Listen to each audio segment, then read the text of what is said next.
কাল ছিল রথযাত্রা আর আমার গোপুদের একটু আমি আমার মতো করে সাজানোর চেষ্টা করেছি। প্রথমেই তো দুজনকে স্নান করিয়ে তুলিয়ে মুছিয়ে পরিষ্কার করে নিয়েছি। এটা হচ্ছে আমার বড় গোপুর জামা, যেটা পিঙ্ক আর গ্রিনের মধ্যে, আর এরপর হচ্ছে রেড আর হোয়াইটের মধ্যে ছোট গোপুর জামা। দুজনকে এই জামা দুটো পরিয়ে নিয়েছি, আর পরানোর পর এরকম দুজনকেই বেশ ভালো লাগছিলো। আমার চোখে তো দুজনকেই একদম সমান ভালো লাগে।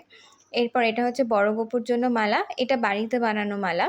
আর এটা হচ্ছে একই ডিজাইনের কিন্তু ছোট পুঁতির ওপর ছোট গোপুর জন্য বানানো মালা। এটা ছোট গোপুকে পরিয়ে দিলাম, এরপর দুজনকে চুল পরিয়ে দিয়েছি, আর তারপরে হচ্ছে মুকুট পরিয়ে দেবো দুজনকেই।